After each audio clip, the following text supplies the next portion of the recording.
देखो हम बता रहे हैं कि किस दिशा में सिर करके सोना चाहिए। पति पत्नी जब सोएं तो दोनों का सिर दक्षिण दिशा में होना चाहिए। किस दिशा में होना चाहिए? दक्षिण दिशा की ओर पांव करके कभी नहीं सोना चाहिए। क्यों? क्योंकि दक्षिण दिशा में हमारे पूर्वज होते हैं और हम अपने पूर्वजों की ओर पांव करके सोएं तो यह अपराध है। पति पत्नी को किस दिशा में सिर करके सोना चाहिए? और पढ़ने वाले बच्चों को किस दिशा में सिर करके सोना चाहिए? पूर्व। पढ़ने वाले विद्यार्थियों को किस दिशा में सिर करना चाहिए? पूर्व दिशा में। और सूर्योदय से पहले उठ जाना चाहिए।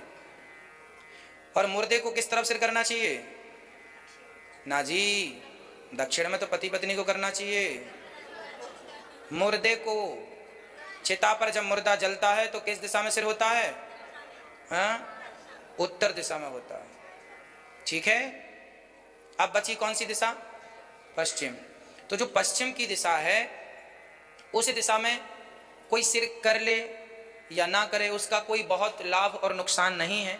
जो अधिक लाभ की दिशाएं हैं, सिर पति पत्नी का दक्षिण, बच्चों का विद्यार्थियों का पूरब, मुर्दे का उत्तर, पश्चिम, ठीक है, बीचों बीच है। कोई सो जाए तो कोई बुराई नहीं है, पर ना सोए तो ज़्यादा अच्छा। क्यों जी? अब घर की आपकी सिटिंग यदि है ऐसी कि आपका सिर पश्चिम दिशा में ही होगा तो फिर उसमें कोई बुराई नहीं है, सो सकते हैं। पर बेस्ट दिशाएं जो थी मैंने कह दिया। नेहा अहिरवार जी, राधे राधे महाराज जी, यह कहावत प्रचलित है कि रावण के भाई ने श्री राम जी से मिलकर अपने ही भाई का वध करा दिया, क्या यह उचित था? ना जी, यदि विभीषण राम को सपोर्ट ना करता, समर्थन ना देता तो भी राम जी रावण को मारते। राम जी तो त्रिकालज्ञ हैं, क्या राम जी को नहीं पता था कि रावण की नाभि में अमृत है? पता था, लेकिन राम जी तो मर्यादा पुरुषोत्तम है ना। भगवान तो अपने भक्तों को आगे रखते हैं। विभीषण से कहा भैया तुम ही बताओ कैसे मरेगा ये। तब से ये कहावत हो गई, घर का भेदी लंका ढा है, कहावत हो गई ना। तो विभीषण जी ने बताया किसकी नाभि में अमृत भरा है, मार दो। राम जी ने मार दिया। कुल मिला के विभीषण क्या सपोर्ट करेंगे साहब, वो भगवान है। कर तुम अकर तुम अन्यथा कर तुम सर्व सामर्थ्य, वो परमात्मा है। उन्हें किसी विभीषण की जरूरत, हनुमान जी की भी जरूरत नहीं थी, पर वो अपने भक्तों की बड़ाई करते हैं, अपने भक्तों को अपने से आगे रखते हैं, इसलिए वो भगवान है।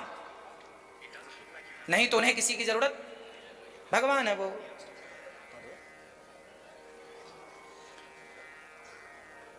लकी गुप्ता जी, राधे राधे गुरु जी, अगर चारों वर्णों में किसी एक वर्ण ने अपने कर्म से विमुख होकर दूसरे वर्णों का कर्म करने लगे तो क्या उसे उस कर्म का पाप लगेगा?